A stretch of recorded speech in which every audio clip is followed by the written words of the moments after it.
میں آپ حضرات کے سامنے دو عبارات پیش کرتا ہوں جس سے ایک بہت بڑا راز آپ پر کھل جائے گا، اور ایک عرصے سے جو سٹرگل ہو رہی ہے حضرات انبیاء کرام علیہم السلام کی ذوات مقدسہ کی طرف خطا کے انتصاب کی، اور اس پر جو اصرار کیا جا رہا ہے اور اس پر پورے پروگرامز منعقد کیے جا رہے ہیں، اب مجبوراً میں آپ حضرات کی خدمت میں یہ دو عبارات پیش کر رہا ہوں اور اس کے بعد فیصلہ ناظرین کریں گے۔ اب یہ دو عبارتیں بالکل متضاد ہیں۔ جو فرقہ، جو طبقہ زور دے رہا ہے انبیاء کرام کی اغلاط پر، انبیاء کرام کی خطاؤں پر، بالخصوص نبی پاک صلی اللہ علیہ وآلہ وسلم کی ذات پاک کی طرف خطاؤں کے انتصاب پر جو لوگ اصرار کر رہے ہیں، اور علل خصوص حدیبیہ کے واقعہ کو لے کر جو لوگ نبی پاک علیہ السلام کی طرف خطا کی نسبت کا شور اور غوغا کر رہے ہیں، وہ لوگ اس پہلی عبارت سے قسم کر رہے ہیں یا وہ دوسری عبارت کے قائل ہیں اور دوسری عبارت کے مصنف کے طریقے پر ہیں؟ یہ بات کسی پر اب مخفی نہیں رہی کہ حضرت سیدنا آدم علیہ السلام کا شجرہ ممنوعہ کے قریب تشریف لے جانا، گندم کو تناول فرمانا، یہ سب حکمت الہیہ کے پیش نظر ہے۔ ارشاد فرمایا ہے کہ حضرت سیدنا آدم علیہ السلام کے دانہ کو تناول کرنے کی صورت میں اگر ایک چیز ہی دنیا کے نقشے پہ ظاہر ہوتی تو یہ حکمت کے لحاظ سے کافی وافی تھی کہ سیدنا آدم علیہ السلام پر اس حوالہ سے اعتراض کرنا یہ زبان رسالت مآب صلی اللہ علیہ وآلہ وسلم سے صادر ہونے والے کلمات کو نہ سمجھنے کی بنا پر ہو سکتا ہے، مگر افسوس ہے کہ حضرت ابراہیم کے مخاطبین مشرکین تو حضرت سیدنا ابراہیم علیہ السلام کے اس کلام میں استفہام سمجھ رہے ہیں، اور آپ اس استفہام کے کلمہ کو، اس استفہام کے حرف کو ذکر کرنے کی ضرورت ہی محسوس نہیں کر رہے، اور بعض معاصرین اس کلمہ کو لے کر حضرات انبیاء کرام بلکہ جد الانبیاء علیہ السلام کی طرف خطا کے انتصاب کی سعی نامشکور کر رہے ہیں۔ ابراہیم جس کی اولاد میں وہ محمد پاک پیدا ہوں گے جو چاند سورج ستاروں کو خیرات میں روشنیاں دینے والے ہیں، وہ ابراہیم ان ستاروں کو اپنا محبوب مانے گا، اپنا معبود مانے گا۔ میں ان کی محبوبیت کی بھی نفی کرتا ہوں اور میں ان کی معبودیت کی بھی نفی کرتا ہوں۔ اگر آپ نے ہر منسوخ کو خطا کہنا ہے تو خدا کے بندو سوچو تو صحیح کہ یہ جسارت کل کہاں تک جائے گی، بس اشارہ کافی ہے۔ حضرت داؤد علیہ السلام بھی جناب سلیمان کی طرح اس فیصلہ کو جاننے والے تھے۔ امام راضی نے مہر ثبت کر دی اس بات پر کہ حضرت سیدنا داؤد علیہ السلام کی طرف نسبت خطا کرنا یہ بذات خود ایک خطا ہے اور بہت بڑی خطا ہے۔ آپ کے سامنے سیف چشتیائی، رئیس المجددین، امام المسلمین، مامور من الرسول، فاتح قادیانیت، حضرت اعلیٰ سیدنا پیر مہر علی شاہ صاحب رضی اللہ تعالی عنہ کی تصنیف لطیف ہے۔ اس تنبیہ کے بعد بھی ان لوگوں نے سیف چشتیائی سے حضرت اعلیٰ گولڈوی کی یہ عبارت نہ سنائی تو پھر لوگ سمجھ جائیں گے کہ یہ کس کے لیے کام کر رہے ہیں اور یہ کس کے جانشین ہے۔ اگر ہر ابن آدم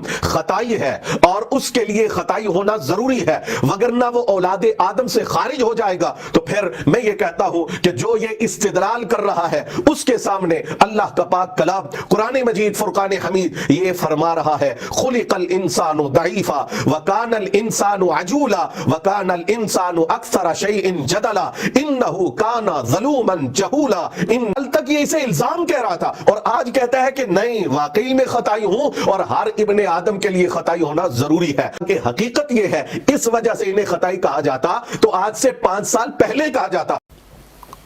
الحمدللہ رب العالمین والصلاة والسلام علی اول الانبیاء وخاتم النبیین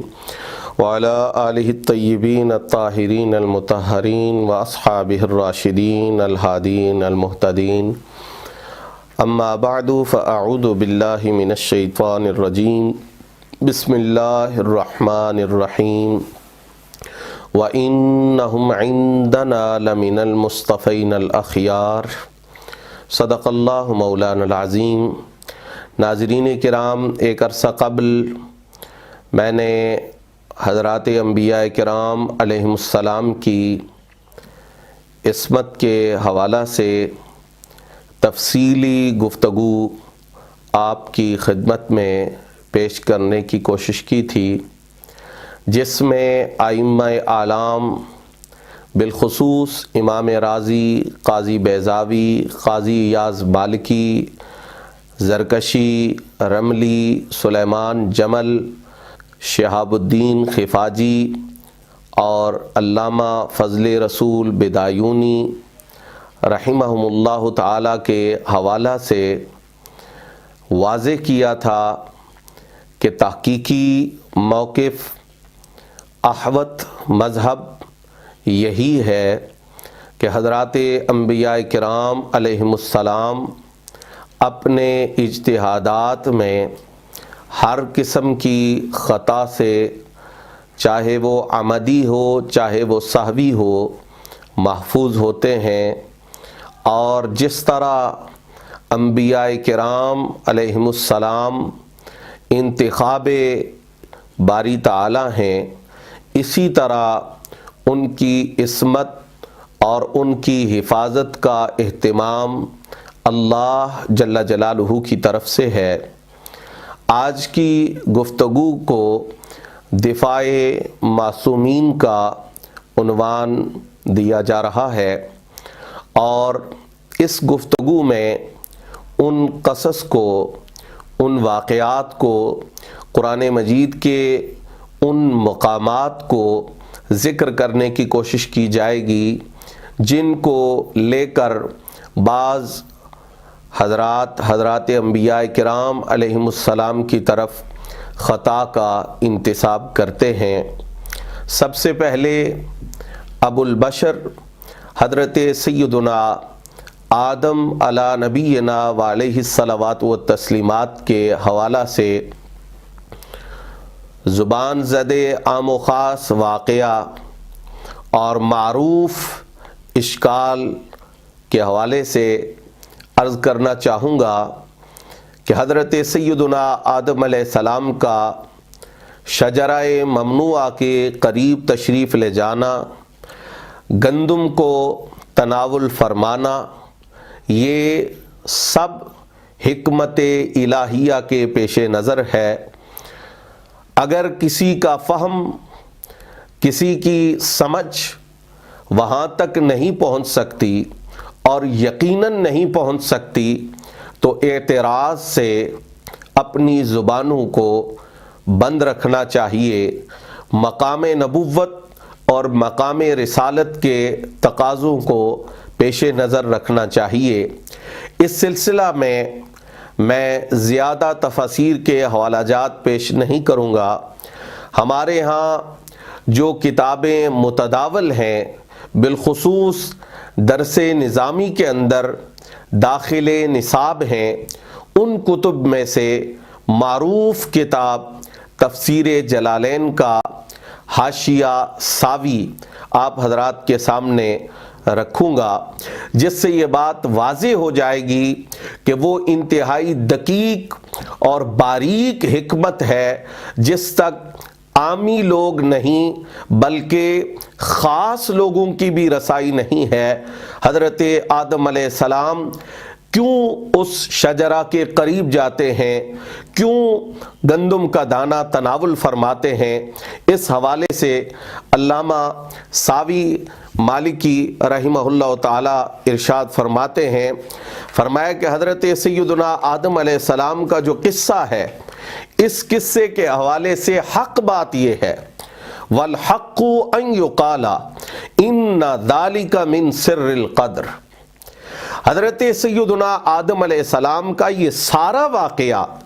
یہ اللہ کی قضاء و قدر کے اسرار میں سے ایک سر ہے، رازوں میں سے ایک راز ہے، اور راز ہوتا ہی وہ ہے جو ہر کسی پر عیاں نہیں ہوتا، ہر کسی پر ظاہر نہیں ہوتا، ہر کوئی اس کی حقیقت تک پہنچ نہیں سکتا۔ فرمایا اس راز کے حوالہ سے عام لوگوں کو، دین کے طلباء کو، قرآن کے طلباء کو، دین سیکھنے والے اہل علم کو اتنی بات ذہن میں رکھنی چاہیے، فَهُوَ مَنْهِيٌّ عَنْهُ ظَاهِرًا لَا بَاطِنًا۔ حضرت سیدنا آدم علیہ السلام ظاہری طور پر تو تو اکل شجرہ سے روکے گئے نہیں وارد ہوئی ہے، لیکن باطنی طور پر یہ نہیں ہے، بلکہ فَإِنَّهُ فِي الْبَاطِنِ مَامُورٌ حضرت سیدنا آدم علی نبینا وعلیہ الصلوات والتسلیمات باطن میں جو چیز ہر کسی پر واضح نہیں ہے اس کے اعتبار سے مامور تھے، اور آپ اللہ کے امر کے پابند تھے، اور عارفین نے، صوفیاء نے ان حکمتوں کو ذکر کرتے ہوئے جو آپ کے دانا کھانے کی نتیجہ میں مرتب ہوئی ہیں، ارشاد فرمایا ہے کہ حضرت سیدنا آدم علیہ السلام کے دانا کو تناول کرنے کی صورت میں اگر ایک چیز ہی دنیا کے نقشے پہ ظاہر ہوتی تو یہ حکمت کے لحاظ سے کافی وافی تھی، اور وہ کیا ہے؟ سید عالم، نور مجسم، سید المعصومین صلی اللہ علیہ وآلہ وسلم کا ظہور پر نور وہ جڑا ہوا ہے حضرت سیدنا آدم علیہ السلام کے دانا کو کھانے کے ساتھ اور آپ کے زمین پر تشریف لانے کے ساتھ۔ سامعین ذی وقار، ناظرین محترم، میں تفصیل میں جائے بغیر بس اتنا عرض کروں گا کہ قرآن مجید کا صحیح فہم، قرآن مجید کا صحیح ادراک ہمیں اسی صورت میں حاصل ہو سکتا ہے جب ہمارے سامنے زبان رسالت مآب صلی اللہ علیہ وآلہ وسلم کی رہنمائی موجود ہو۔ یہ صحیح بخاری سے میرے سامنے عمدۃ القاری ہے تاکہ میں اس کی وضاحت اور اس کا ترجمہ بھی آپ کی خدمت میں پیش کر سکوں۔ صحیح بخاری میں حضور رحمت عالم صلی اللہ علیہ وآلہ وسلم نے قصہ آدم علیہ السلام کے حوالہ سے جو نتیجہ خیز بات ہے وہ ہمیں عطا فرما دی ہے، اور اس کے بعد کسی بھی صاحب ایمان کے لیے، صاحب ایقان کے لیے شک کی گنجائش باقی نہیں رہتی۔ حضور سرور عالم صلی اللہ علیہ وآلہ وسلم نے ارشاد فرمایا، قال احتج آدم و موسیٰ فقال له موسیٰ یا آدم انت ابونا خبیتنا و اخرجتنا من الجنہ قال له آدم یا موسیٰ استفاک اللہ بکلامہ و خط لک بیدی اتلومنی علی امر قدرہ اللہ علی قبل ان یخلقنی ب40 سنہ فحج آدم موسیٰ فحج آدم موسیٰ۔ اب اس روایت کے آخر میں جو جملے ہیں یہ اس سارے قصہ کی حکمت کو بڑے ایجاز کے ساتھ، بڑے اختصار کے ساتھ واضح کر رہے ہیں۔ اس لفظ کا، اس جملہ کا معنی علامہ بدر الدین عینی رحمہ اللہ تعالی کے قلم سے آپ کی خدمت میں پیش کر رہا ہوں۔ حج آدم موسیٰ کا ترجمہ کیا غلبہ بالحجہ، کہ حضرت سیدنا آدم علیہ السلام حجت کے ساتھ، دلیل کے ساتھ حضرت سیدنا موسیٰ علیہ السلام پر غالب آ گئے۔ اب بات تو یہ تھی کہ حضرت سیدنا آدم علیہ السلام نے گندم کا دانہ تناول کیوں فرمایا، اور اس بات کو ڈسکس کرتے ہوئے حضرت آدم علیہ السلام نے بھی دلیل پیش کی، سیدنا موسیٰ علیہ السلام نے بھی دلیل پیش کی، لیکن رسول اقدس صلی اللہ علیہ وآلہ وسلم نے آخری جملہ جو ارشاد فرمایا اس میں فیصلہ ہے۔ فرمایا اس گفتگو کے نتیجہ میں دلیل کے ساتھ غلبہ حضرت سیدنا آدم علیہ السلام کو حاصل ہوا، جب آدم علیہ السلام اس حوالہ سے اپنی بات کو بیان کرتے ہوئے غالب قرار پائے۔ اور کس نے یہ فیصلہ کیا؟ سید عالم نے، نور مجسم صلی اللہ علیہ وآلہ وسلم نے۔ تو نتیجہ ظاہر ہے کہ سیدنا آدم علیہ السلام پر اس حوالہ سے اعتراض کرنا یہ زبان رسالت مآب صلی اللہ علیہ وآلہ وسلم سے صادر ہونے والے کلمات کو نہ سمجھنے کی بنا پر ہو سکتا ہے، وگرنہ ان کلمات کے آ جانے کے بعد کوئی صاحب ایمان شخص ان کلمات کی تردید کرے یا ان کلمات کے سامنے جان بوجھ کر مخالف نظریہ رکھے،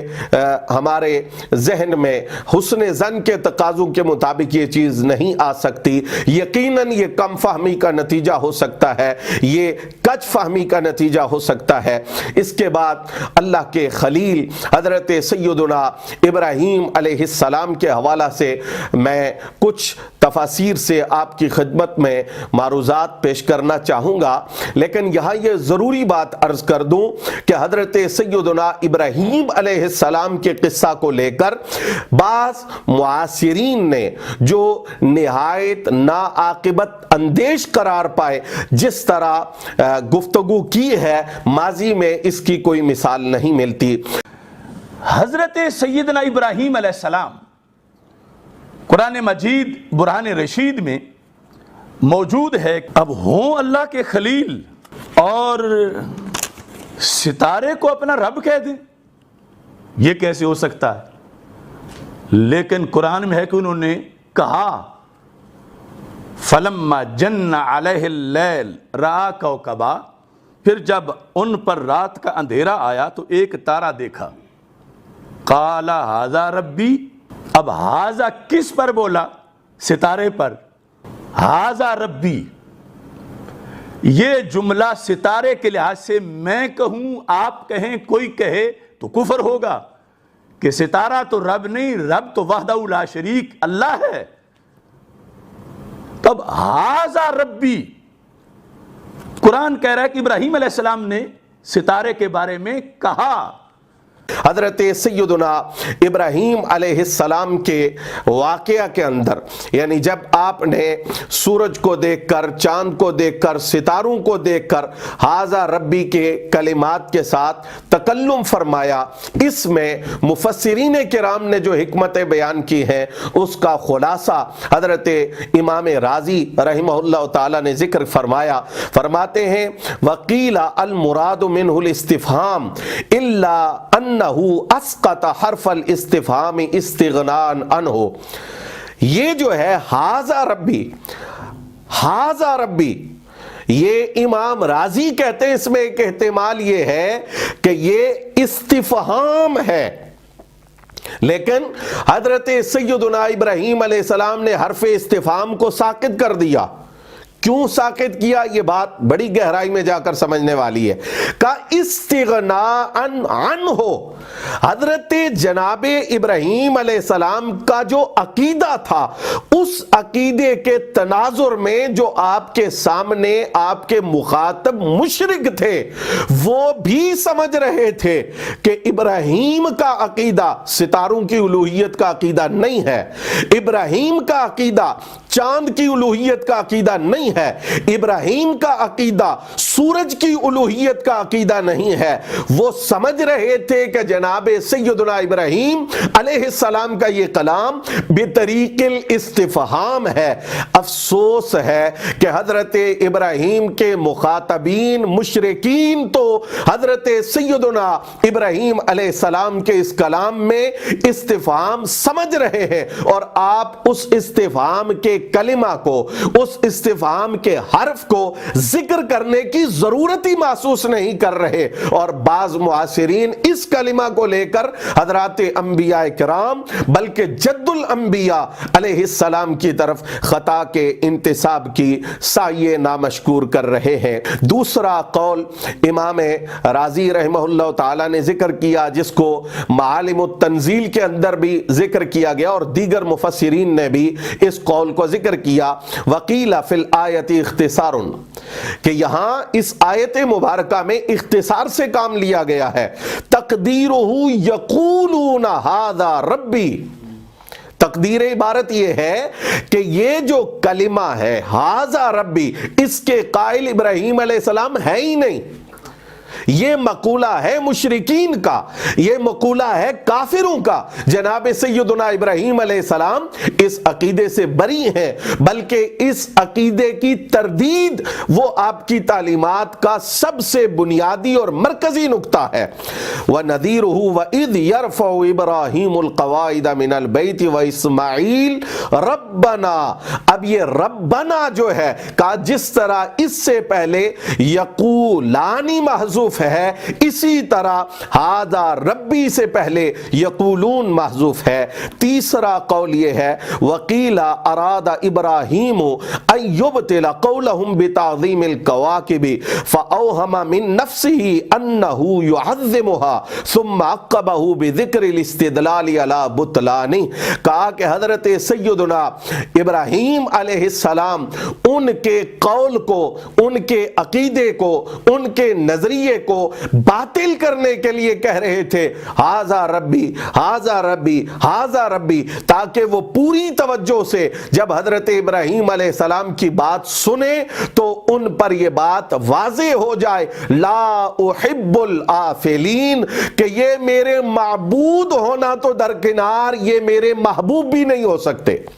آپ نے تو محبت کا بھی انکار کر دیا، چہ جائے کہ حضرت ابراہیم علیہ السلام کے حوالے سے ان کی عبادت کا قول اور اس مذموم نظریہ کی نسبت حضرت سیدنا ابراہیم علیہ السلام کی پاک ذات کی طرف کی جائے۔ اور اس قول پر ابن کثیر نے یہ جملہ لکھا والحق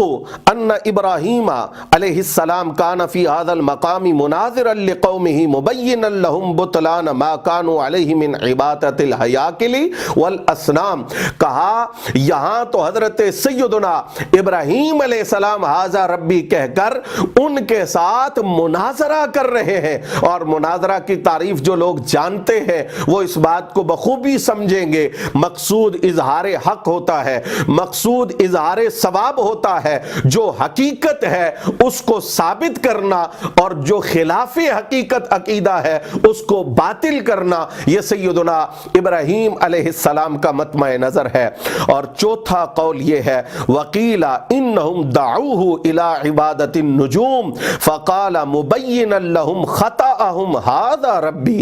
الذی تدعوننی الی عبادتی، کہ وہ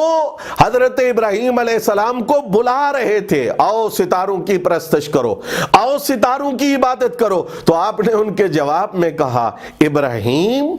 جس کی اولاد میں وہ محمد پاک پیدا ہوں گے جو چاند سورج ستاروں کو خیرات میں روشنیاں دینے والے ہیں، وہ ابراہیم ان ستاروں کو اپنا محبوب مانے گا، اپنا معبود مانے گا۔ میں ان کی محبوبیت کی بھی نفی کرتا ہوں اور میں ان کی معبودیت کی بھی نفی کرتا ہوں۔ فرمایا والاصح من هذه الاقوال ان ذلك على وجه الاعتبار والاستدلال لا على وجه الاخبار۔ یہ خبر نہیں دے رہے کہ میں نعوذ باللہ ان کی ربوبیت مانتا ہوں یا ان کی معبودیت مانتا ہوں، بلکہ یہ محض استدلال کا ایک انداز ہے۔ ولذلك فإن الله تعالى لم يذم ابراہیم علیہ السلام علی ذالک بل ذکرہ بالمدح والتعظیم۔ سبحان اللہ، فرمائے یہی تو وجہ ہے کہ حضرت ابراہیم علیہ السلام کی اس گفتگو کی تکمیل پر اللہ رب العزت نے اپنے خلیل پر عتاب نہیں فرمایا بلکہ ان کی مدح فرمائی ہے، اور مدح کا سبب یہ ہے اس مقام پر کہ جناب سیدنا ابراہیم علیہ السلام نے انتہائی دل نشین اور حکمت آمیز کلام کے ساتھ ان کو حق کی طرف توجہ دلائی ہے، ان پر احقاق حق کیا ہے۔ اس کے بعد جو ایک معروف اعتراض بعض لوگ کرتے ہیں اور بڑے شد و مد سے قرآن کے اس قصہ کو بیان کرتے ہیں کہ حضرت سیدنا داود علیہ السلام اور حضرت سیدنا سلیمان علیہ السلام کی بارگاہ سے جو ایک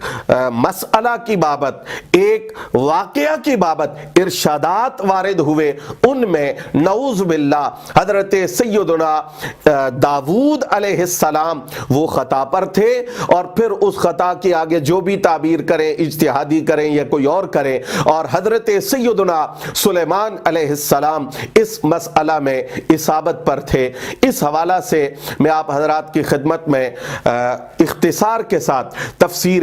روح المعانی سے ایک مقام پیش کرتا ہوں۔ صاحب روح المعانی نے بہت سارے اقوال ذکر کیے، جس میں ایک قول یہ بھی ذکر کیا، یا اہل علم کی توجہ چاہوں گا، ایک قول یہ بھی ذکر کیا کہ حضرت سیدنا داؤد علیہ السلام نے جو فیصلہ کیا وہ فیصلہ منسوخ ہو گیا، اور حضرت سیدنا سلیمان علیہ السلام نے جو فیصلہ کیا وہ اس کے لیے ناسخ تھا۔ اب اگر آپ نے ہر منسوخ کو خطا کہنا ہے تو خدا کے بندو سوچو تو صحیح کہ یہ جسارت کل کہاں تک جائے گی۔ بس اشارہ کافی ہے۔ اب میں وہ عبارت پیش کر رہا ہوں جو ایک محمل کے طور پر صاحب روح المعانی نے ایک بہت بڑی شخصیت سے نقل فرمائی ہے۔ فرمایا وَمِمَّنِ اخْتَارَ كَوْنَ كِلَا الْحُكْمَيْنِ عَنْ اجتہاد شیخ الاسلام مولانا ابو السعود قدس سرہ ثم قال بل اقول واللہ تعالی اعلم ان رأی سلیمان علیہ السلام استحسان و رأی داود علیہ السلام قیاس کما ان العبد اذا جنا علی النفس يدفعه المولى عند الامام ابی حنیفہ رضی اللہ تعالی عنہ الى المجنی علیہ وقد روی انه لم يكن بین قیمت الحرث وقیمت الغنم تفاوت واما سلیمان علیہ السلام فقد استحسن حيث جعل الانتفاع بالغنم بإزاء ما فات من الانتفاع بالحرث من غیر ان يزول ملك المالك من الغنم واوجب على صاحب الغنم ان يعمل في الحرث الى ان يزول الضرر الذي آتاه من قبل۔ خلاصہ عبارت یہ ہے کہ حضرت سیدنا داؤد علیہ السلام کا جو فیصلہ ہے وہ قیاس جلی ہے۔ کیوں؟ اس لیے کہ حضرت سلیمان علیہ السلام نے یہ بات دیکھی کہ جو قیمت حرث کی ہے، کھیتی کی ہے، جو نقصان ہوئی ہے، وہی قیمت غنم کی ہے جس نے اس کھیتی کو نقصان کیا ہے۔ تو اب جتنا اس بندے کا نقصان ہوا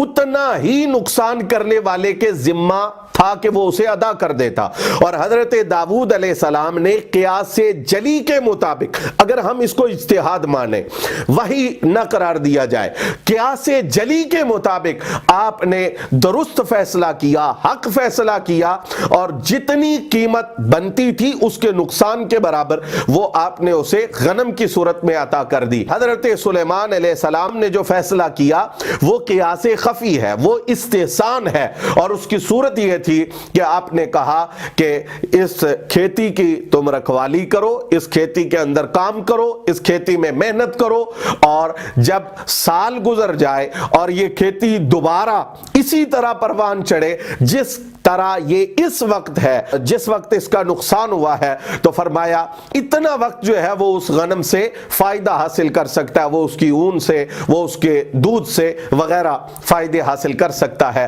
اب اس میں یہ تھا کہ جو صاحب غنم تھا اس سے غنم کی ملک زائل نہیں ہوئی، وہ اس کا مالک رہا، اور جو شخص کھیتی والا تھا، صاحب حرث تھا، اس کا نقصان بھی پورا ہو گیا۔ اب میں یہ پوچھتا ہوں، ہمارے ہاں نصاب کے اندر اصول فقہ کی جو کتب موجود ہیں، آپ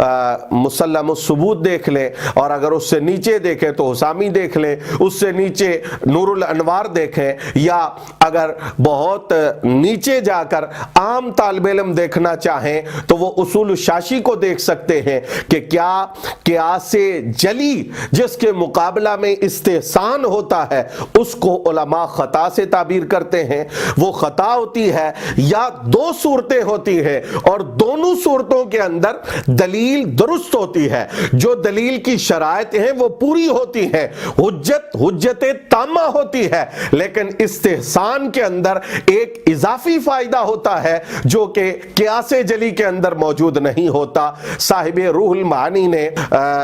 اصولی انداز میں اس وضاحت کو قارئین کی نظر فرمایا ہے، اور اس سے بھی زیادہ واضح اور دلچسپ انداز ہے جو امام رازی رحمہ اللہ تعالی نے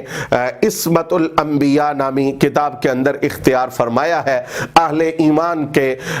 دلوں کو اور ان کے جذبہ ایمانی کو اس سے تازگی ملے گی۔ فرماتے ہیں کہ ان داؤد کان عالما بہ، یہ بات ہی ختم ہو گئی کہ جی حضرت سلیمان علیہ السلام کو جو فیصلہ اللہ رب العزت نے ذہن میں دل میں ڈالا، حضرت جناب داؤد علیہ السلام کے ذہن میں اللہ نے وہ فیصلہ نہیں ڈالا.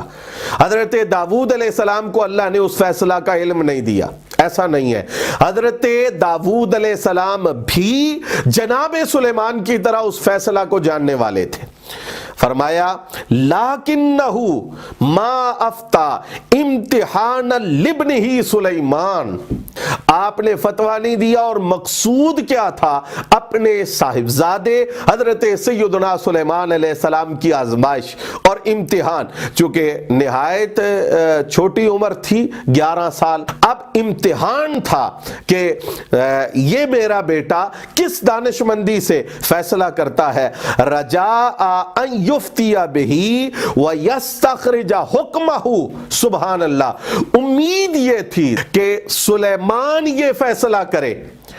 یہ خوبصورت حکم جو ہے اس کا استخراج وہ میرا بیٹا کرے. فرمایا وَيَكُونُ تَخْصِيصُ ابْنِهِ سُلَيْمَانَ بِأَنَّهُ فَهَّمَهُ ذَلِكَ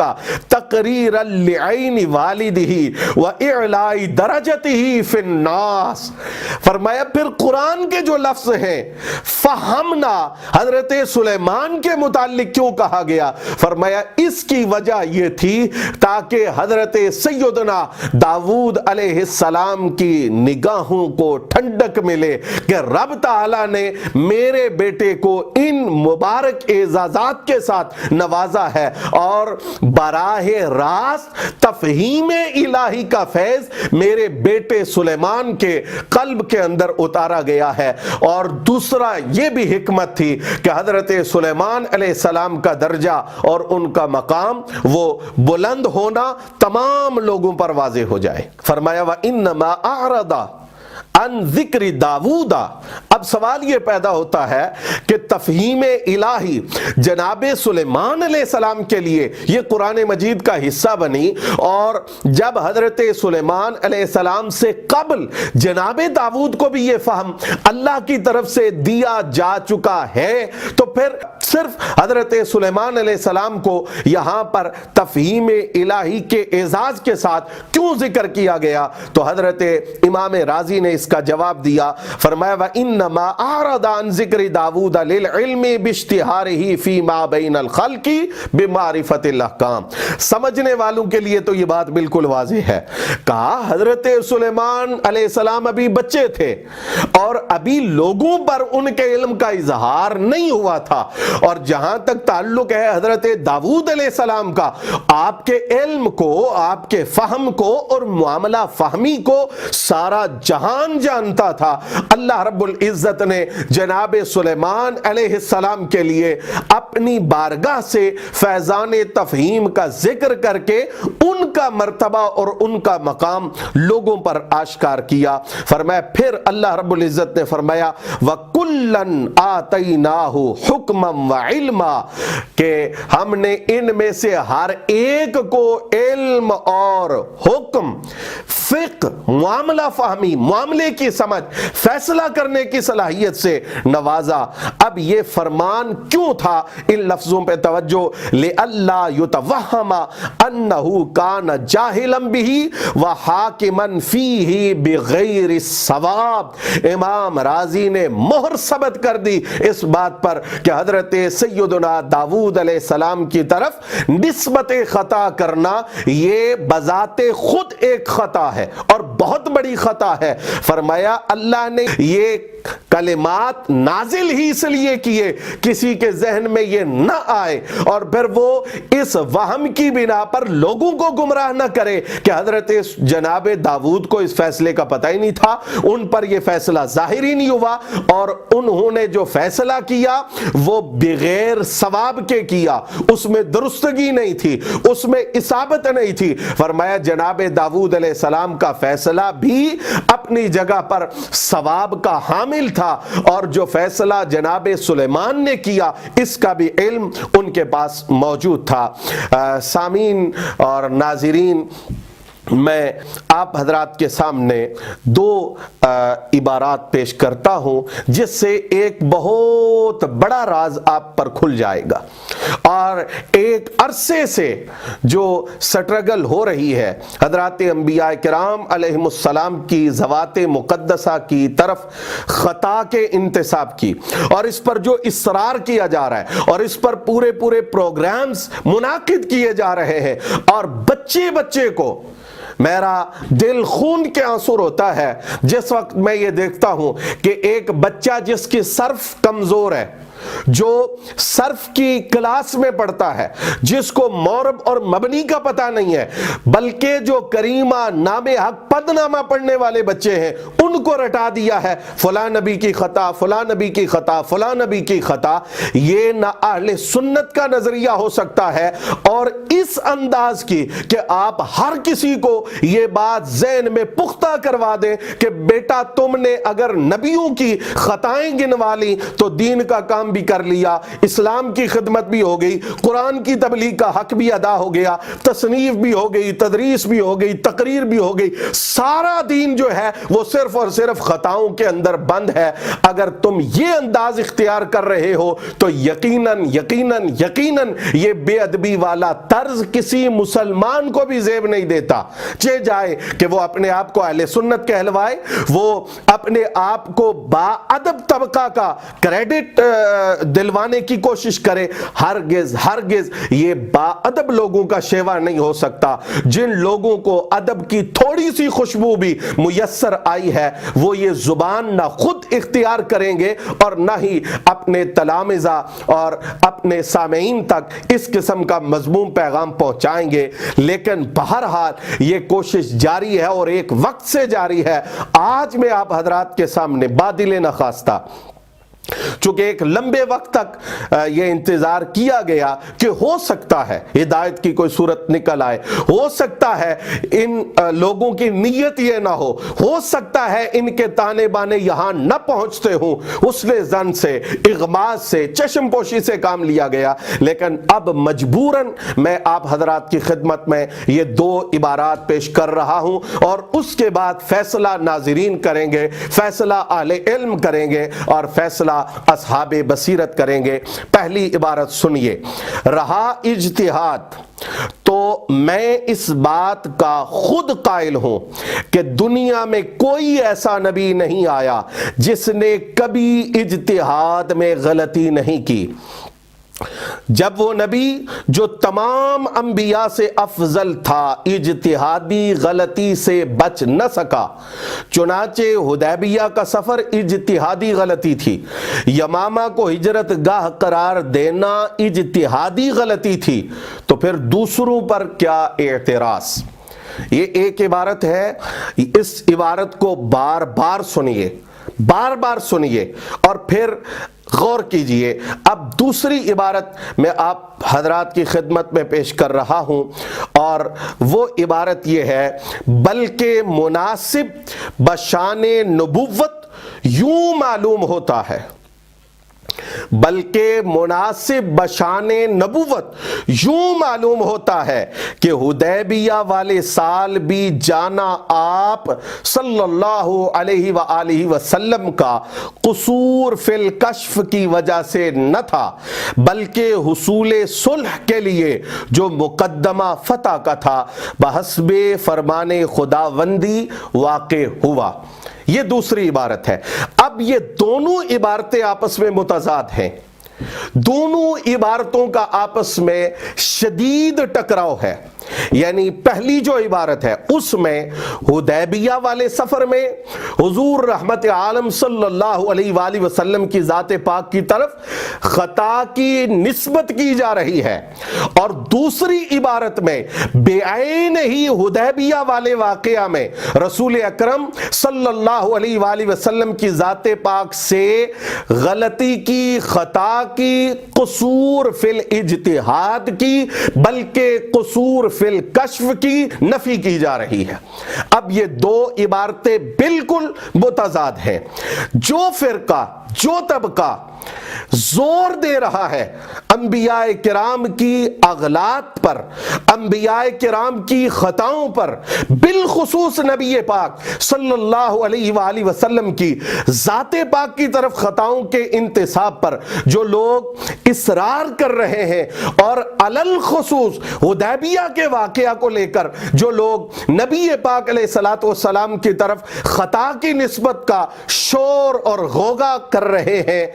وہ لوگ اس پہلی عبارت سے قسم کر رہے ہیں یا وہ دوسری عبارت کے قائل ہیں اور دوسری عبارت کے مصنف کے طریقے پر ہیں، یہ بات کسی پر اب مخفی نہیں رہی۔ جو لوگ ان لوگوں کی گفتگو کو سنتے چلے آ رہے ہیں اور انہوں نے ان دونوں عبارتوں کو سن لیا ہے، بار بار سنیں، بار بار غور کریں، وہ اس نتیجے کو بخوبی سمجھ سکتے ہیں کہ یہ لوگ کس شخص کے طریق پر ہیں۔ اب میں آپ کے سامنے انکشاف کرنے لگا ہوں کہ پہلی عبارت کس کی ہے اور دوسری عبارت کس کی ہے، تاکہ حق واضح ہو جائے اور باطل پر مٹی پڑے، باطل کی مذموم سازشیں ہر مومن کے سامنے کھل کر واضح ہو جائے۔ اب یہ پہلی کتاب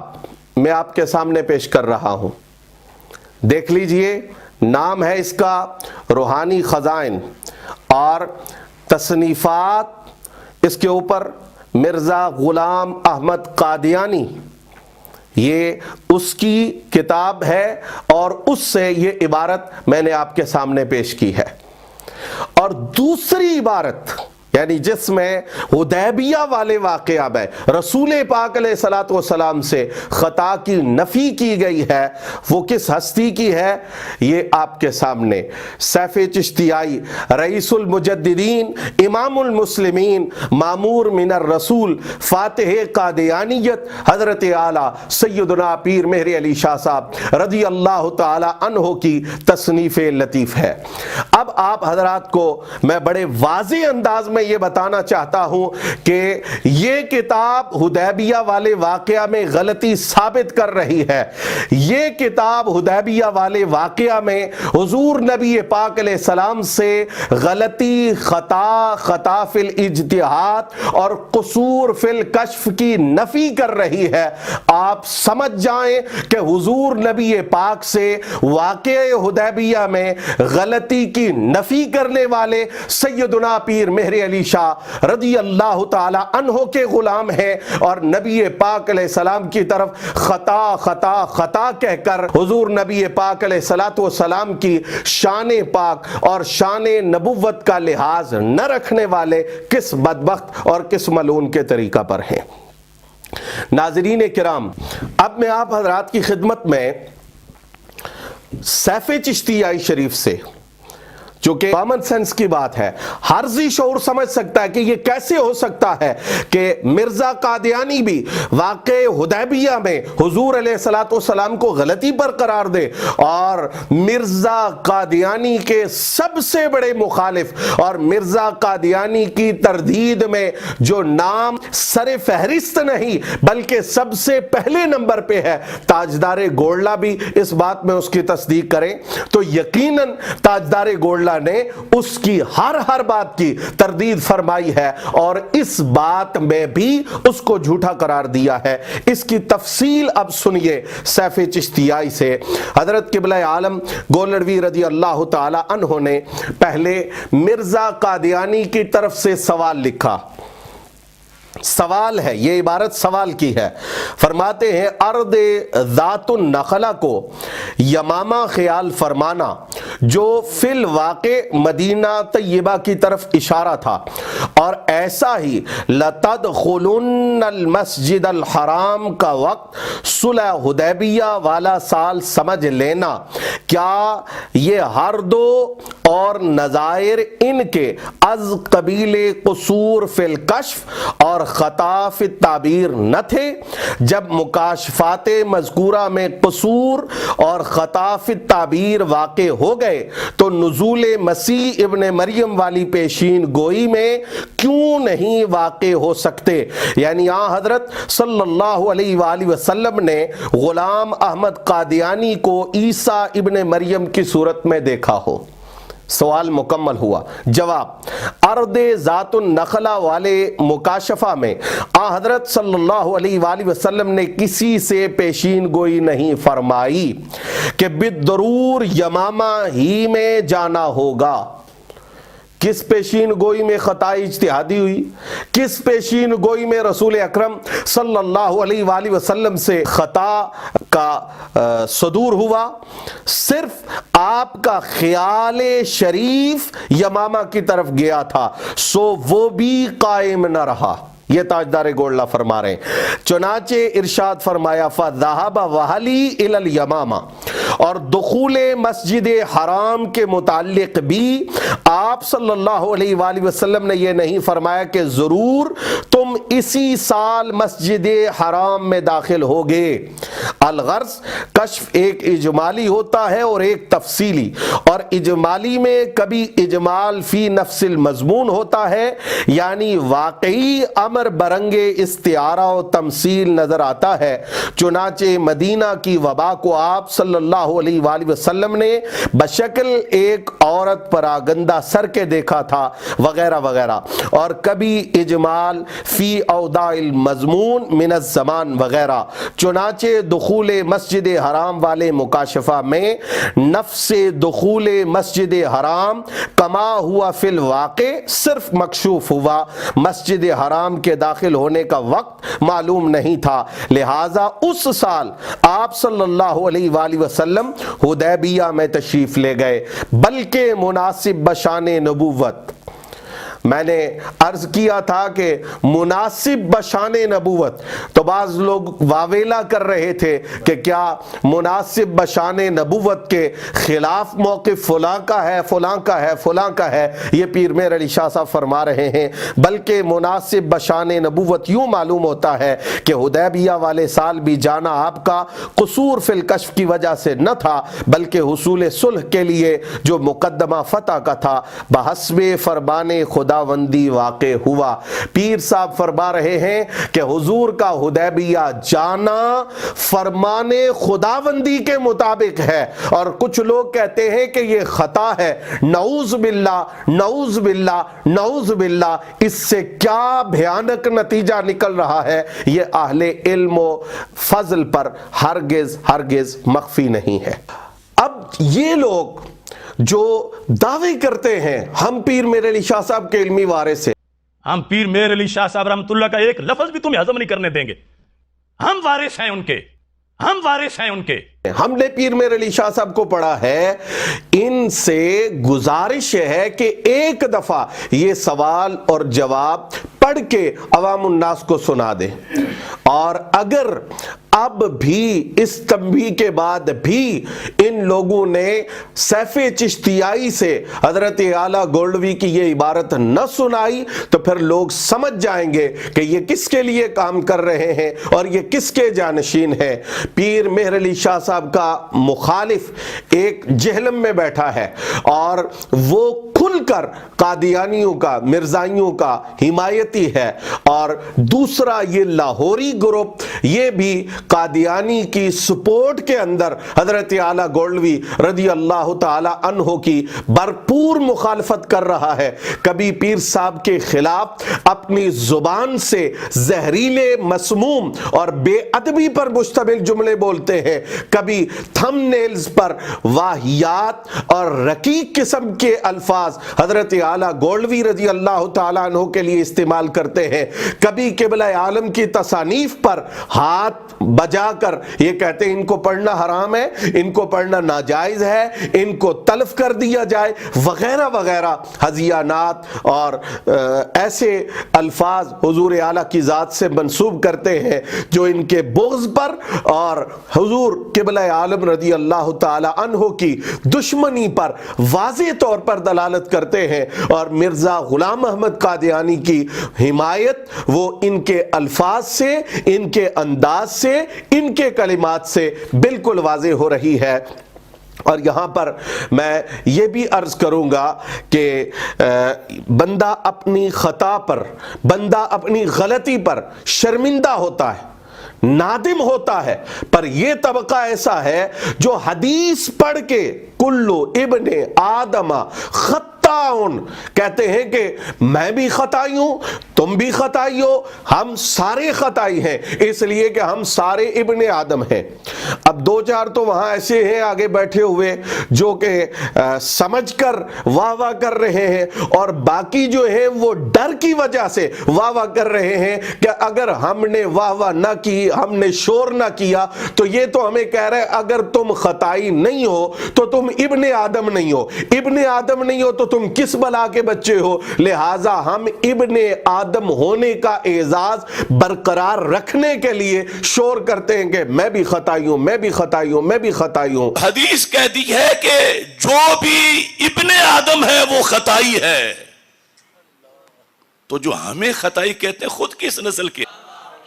بھائی اگر ہر ابن آدم خطائی ہے اور اس کے لیے خطائی ہونا ضروری ہے وگرنہ وہ اولاد آدم سے خارج ہو جائے گا، تو پھر میں یہ کہتا ہوں کہ جو یہ استدلال کر رہا ہے اس کے سامنے اللہ کا پاک کلام قرآن مجید فرقان حمید یہ فرما رہا ہے خلق الانسان ضعیفا وکان الانسان عجولا وکان الانسان اکثر شیء جدلا انہو کانا ظلوما جہولا ان الانسان لظلوم کفار۔ اب وہ کہے کہ میں ظلوم ہوں، ظالم ہوں، میں کفار ہوں، میں بہت بڑا جاہل ہوں اور میں مجادلہ کرنے والا ہوں، میرے اندر نہایت عجلت پائی جاتی ہے،